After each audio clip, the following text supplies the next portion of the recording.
फैसलाबाद से खबर शामिल करते हैं। हमारे ब्यूरो चीफ मोहम्मद अफजल चीमा की रिपोर्ट के मुताबिक आबिद हुसैन जफर एसपी लायलपुर टाउन की सरबराही में एसएचओ राना मगफूर अहमद खान में अपनी टीम साजिद महमूद एएसआई के हमरा जुआ माफिया के खिलाफ क्रैकडाउन करते हुए 6 मुलजमान को गिरफ्तार कर लिया।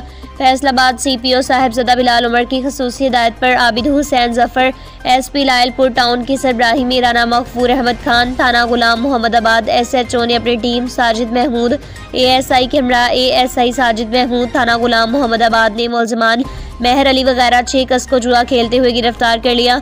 मुलजमान से ताश और जरे दाव पर रकम 7,210 रुपये बरामद करके मुकदमा नंबर 2583/25 दर्ज कर लिया गया। एसपी आबिद हुसैन जफर ने मजीद बताया, जराइम पेशा मुलजमान के खिलाफ क्रैकडाउन जारी है। जुआ माफिया मंशियात फरोश इश्तेहारी मुलजमान को कैफरे किरदार तक पहुँचाया जाएगा।